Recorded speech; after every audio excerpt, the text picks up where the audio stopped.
There has been a lot of rumours this week, claiming that Elon Musk could be about to donate $100 million to reform. Nigel Farage has came out and spoke about the situation.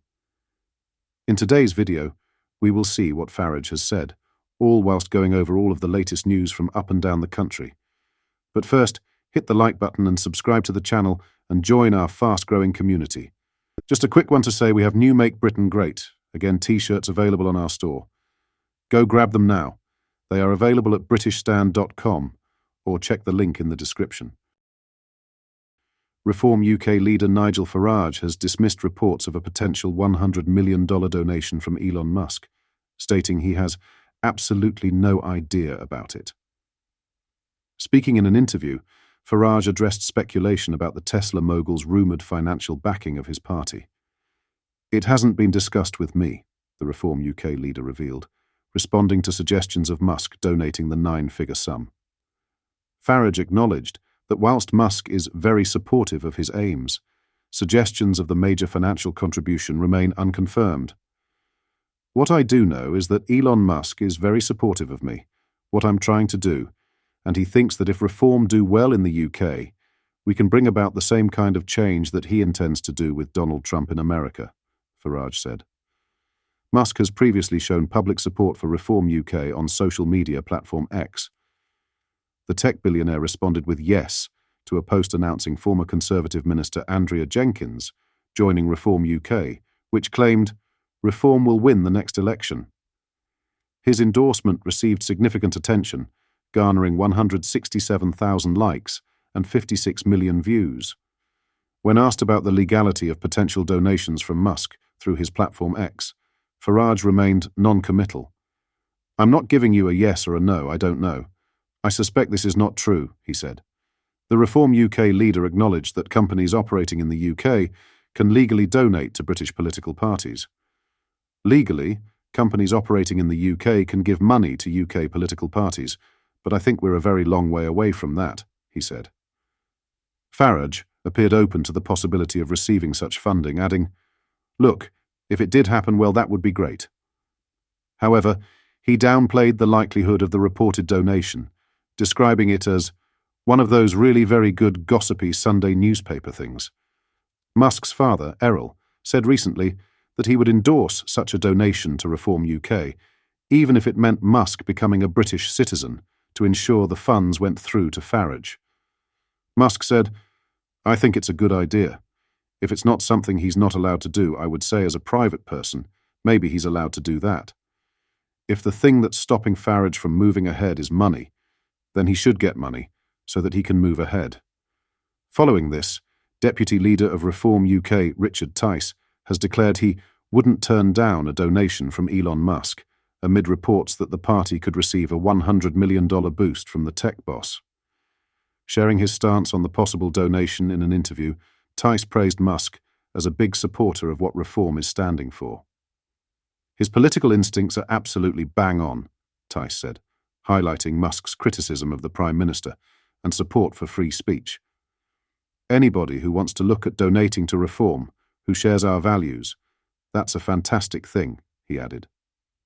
When pressed on whether a significant sum would help put reform into government, Tice responded, "Yes, of course it would." Musk has previously demonstrated public support for Reform UK on social media platform X.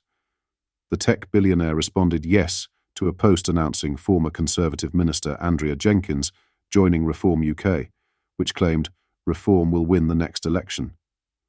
Tice highlighted Reform UK's growing influence in British politics, pointing to significant progress in recent months. The very fact, if you look at where we were a year ago, 6 months ago, that globally significant figures and serious business people in the UK have recognised the progress reform is making in the growth and the polls. He noted that there are now 3 parties in the 20% range, so everything's up for grabs. People are saying who's the best political party, who's the best leader to save Britain and make it great again. Frankly, it's Reform and Nigel, Tice declared. What are your thoughts on this? Let me know in the comments. In other news, the Bank of England has issued an alarming warning to millions of households around the UK with a mortgage. Around 4.4 million UK households are set to face increases in their mortgage payments over the next 3 years, new data shows. Of the 4.4 million, approximately 420,000 households could see their monthly payments surge by £500, its latest financial stability report showed. The central bank's assessment comes as many homeowners continue to grapple with the aftermath of recent interest rate rises, which peaked at a 16-year high of 5.25% earlier this year. Between 1 million and 1.5 million people are expected to face a second increase in rates, having already moved to a higher fixed rate since interest rates began rising in late 2021. The bank's report revealed that 2.7 million people, representing 31% of all mortgages, will need to refinance onto rates exceeding 3% for the first time before the final quarter of 2027. Despite the challenging outlook, the Bank of England emphasised that UK lenders remain well positioned to support households and businesses, even if economic conditions deteriorate. The Financial Stability Report indicated that most households have already experienced an increase in their mortgage rates since borrowing costs began rising substantially. Interest rates have started to decline from their recent peak, with the central bank making 2 consecutive cuts to bring the base rate down to 4.75%. About 37% of households with mortgages have yet to fix to a new rate since interest rates began rising in late 2021. A typical household coming off a fixed-rate mortgage in the next 2 years faces an increase of around £146 per month in payments. This projection marks an improvement from the bank's June forecast, which had anticipated monthly payment increases of £180. The bank warned that the overall risk environment for the economy and financial sector has increased over the past 6 months, partly due to global political shifts.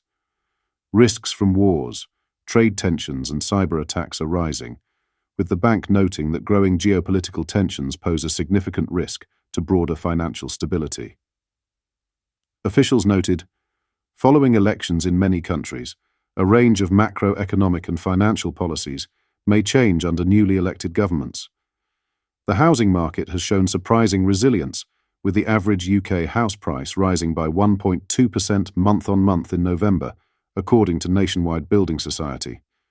Property values now sit just 1% below their all-time high, with the annual price growth rate accelerating to 3.7% in November from 2.4% in October.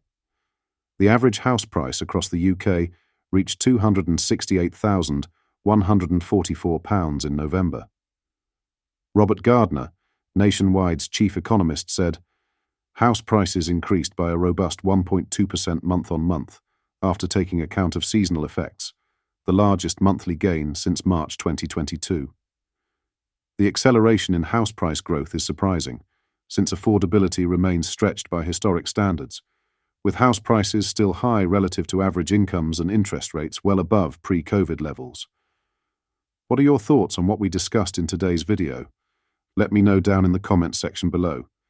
If you've not yet already, make sure you do drop a like on this video and subscribe to the channel for more British content. Thank you, take care, goodbye.